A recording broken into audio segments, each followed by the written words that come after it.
ल हेलो नमस्कार सबैजनालाई।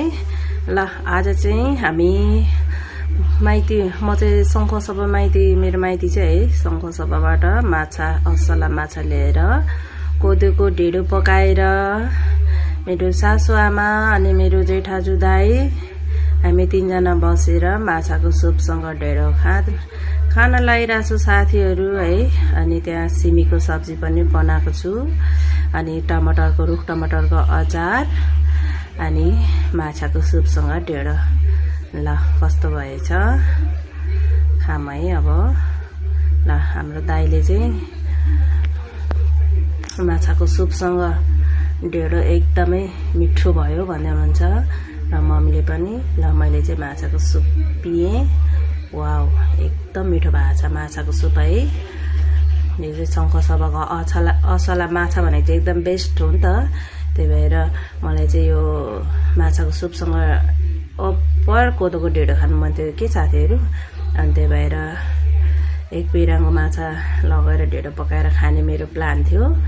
आमा खादबारी बजारमा आएर माछाको दाम सुनेर म त झन्डै ढक भयो भने एक पिराङको माछालाई 3000 3200 2500 भन्दा मुनिको त बुधबारे हटेमा माछै थिएन भने। अनि त्यस्तै भए पनि अब आफूलाई खानु मन लागिरहेको थियो नि त होइन।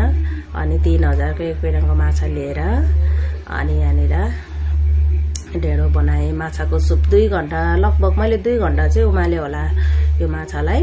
अनि यस्तो मिठो सुप भयो कि अनि त्यस पछाडि माछाको सुप पाकिसकेपछि ढेँडो पकाएँ।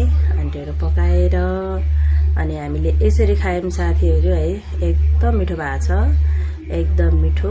अनि त्यसमाथि त्यो रुख टमाटरको अचार टिमुर लाएर लसुन लाएर मजाले 5-7वटा अकबरे लाएर सिलौटामा लस्सा पारेर पिसे है।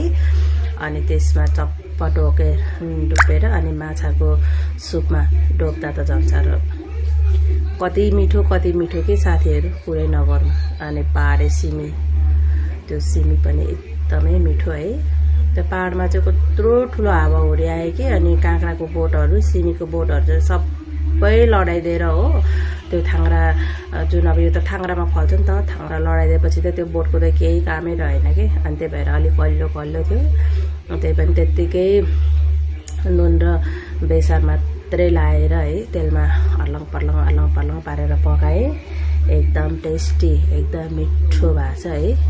अनि विशेष गरेर हाम्रो साइला दाइ र मेरो सासु आमा हुनुहुन्छ है उहाँहरूलाई पनि एकदमै माछा खानु मन थियो। तिमीले माछा ल्याएर धेरै राम्रो गर्यो बुहारी भन्नुभएको छ हाम्रो दाइ र आमाले पनि।